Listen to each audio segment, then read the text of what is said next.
David Gibbs, please give him a round of applause. Thank you, thank you. That is me, so I can talk to that. David Gibbs. Good evening, I'm Dave Gibbs. Marlene, if I could beg maybe a minute to tell how I got to this deal. No. And what, I'm just kidding. Go ahead. I think it'll be instructional and maybe motivational. About 6 years before I joined CFRI, I was basically a part-time investor. I had 4 rental homes that I was making mortgage payments on, barely positive on cash flow. David, mic to your mouth. Sorry. Okay, very good. Can everybody hear me now? Okay. So anyway, I had 4 rental properties, barely positive on the cash flow. Had a day job. I was in the Navy Reserve, and kind of my grand plan was to get the rental properties paid off and have a little bit of mailbox money along with my retirement pay from my day job and my military career.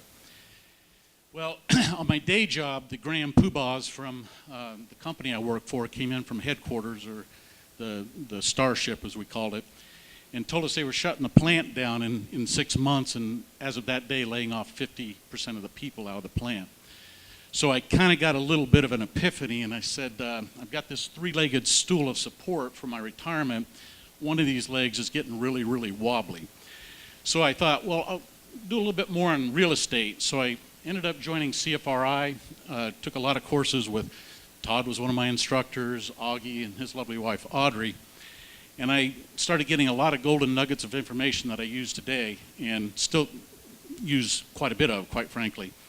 And I ended up doing my first deal, which was attempted flip. I thought I'd try the flipping business. And I bought my first deal. It was $130K for the acquisition, 210 ARV, and about $20,000 in repair, which I accurately predicted due to my Junkers to Jewels course that was very valuable, and I still use today. And that deal was going to be probably a pretty good deal had it not been for the fact that about that time when I was trying to sell it, the mushroom clouds were going off over AIG and Bear Stearns and the like, and lava was flowing down through the streets of Wall, and basically the financial collapse hit. And I couldn't sell the place, and I ended up having to lease it out. And I pulled my money out, luckily, that I invested originally to acquire it, and kind of got scared. And I didn't do a deal for a couple of years as far as flipping goes. I bought a REO that was a rental, and I kind of fell back on what I knew. And that house that I tried to flip is a rental today, but I'm nowhere near positive on it as far as equity, and it's basically neutral on cash flow. So that kind of led into this deal here. I bought this in 2010. If we could flip the slide there. The house is about 3,900 square feet. It's out in the Wedgefield subdivision. If you go out Highway 50 and then 520 to the southeast, big subdivision out there. The house was sold originally in 2006 for $450,000, brand new. It was foreclosed upon about 3 years later at the end of '09, and I bought it for $118 in 2010, about a little more than 25 cents on the dollar at the time. And the house was, if we flip the slide, was basically a shell, if I were to describe it. They had ripped out all the doors, light fixtures, flooring that wasn't tile, ripped out the electrical panel. I don't know what you do with that. They ripped out the toilet stools. I don't know what you do with those. But they just cleaned it out, took all the air conditioning, and left a shell. So I put, if we flip the next slide, put a nice little facelift on it, and if we flip through another couple of the slides here, you can see some of the additions. I added a lot of upgrades to the house from the original way it was put together. And the cabinets are all upgraded, the floors are all upgraded. So I just did a pretty good rehab on it and put about $50,000 in, which again, Junkers to Jewels helped in predicting that one. So if we go to the interesting part of the presentation, I sold this house 4 times, closed once. And this is kind of why I'm up here. I want to show what can happen on some deals, and kind of want to show you just got to hang in there and get them done. The first 2 sales were to the same guy. I sold the house Shortly after I put it on the market, for $225, got a full price offer right away, a couple, 3 weeks.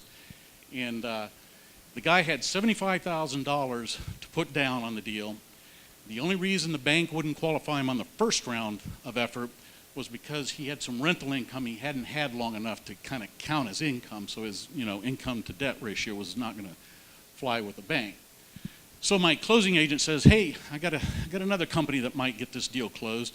We went with them, again, $75,000 down, 33%, and that was going kind of thumbs up, and eventually I'm envisioning some little old lady in tennis shoes and underwriting saw that his granddaughter, who he was taking care of, was going to turn 18, and he was going to lose income on that, and he only went $100 below the necessary requirement for qualifying on that loan. We both kind of threw our hands up in the air and said, I guess this wasn't meant to be.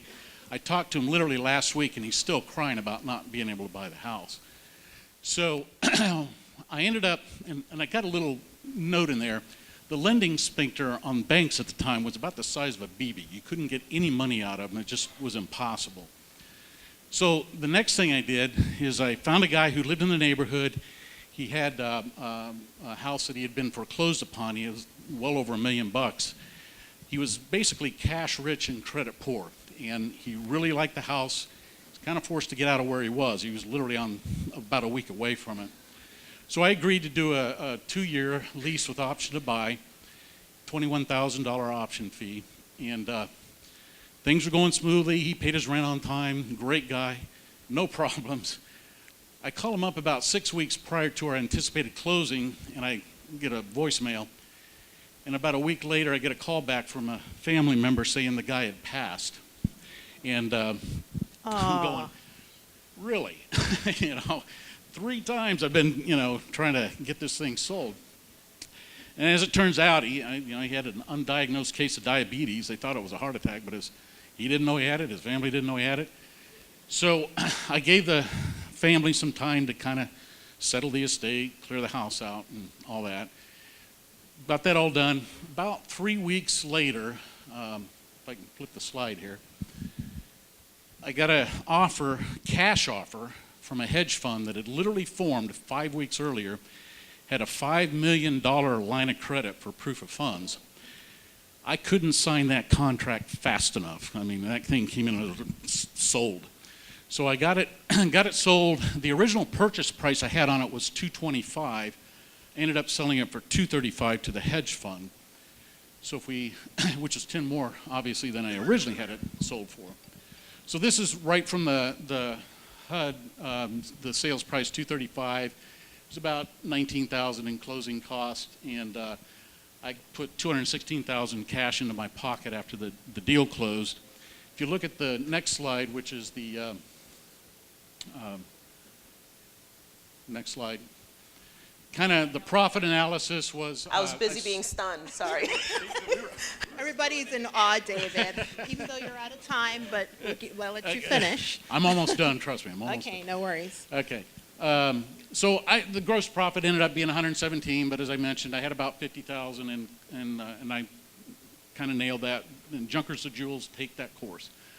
So that was about 50,000, net closing about 19. So my profit was 50, but kind of the special circumstances here are, because I'm a realtor, I actually got a commission going in and coming out of the deal of about 9,000. And then because of that option fee, I didn't have to apply that to the fourth buyer, the fourth deal. So that was money right in my pocket I got to keep, and I feel legally, morally, and ethically okay with keeping that money. I also, because of rents received on the property for 2 years, above and beyond the taxes and insurance I had to pay, that was about $15,000. So the net deal ended up being close to $100,000 once it's all said and done. Please give them a round of applause. And David, over what period of time was that? Well, next slide. This was the flip that almost flopped. It was 3 years.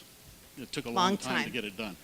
So my biggest challenge was the original contractor I went with. They took longer than they were supposed to. I wanted to slap them silly. They got it done. They did a great job. Just took too long. But would I do it again? Absolutely. It was. So what did you learn?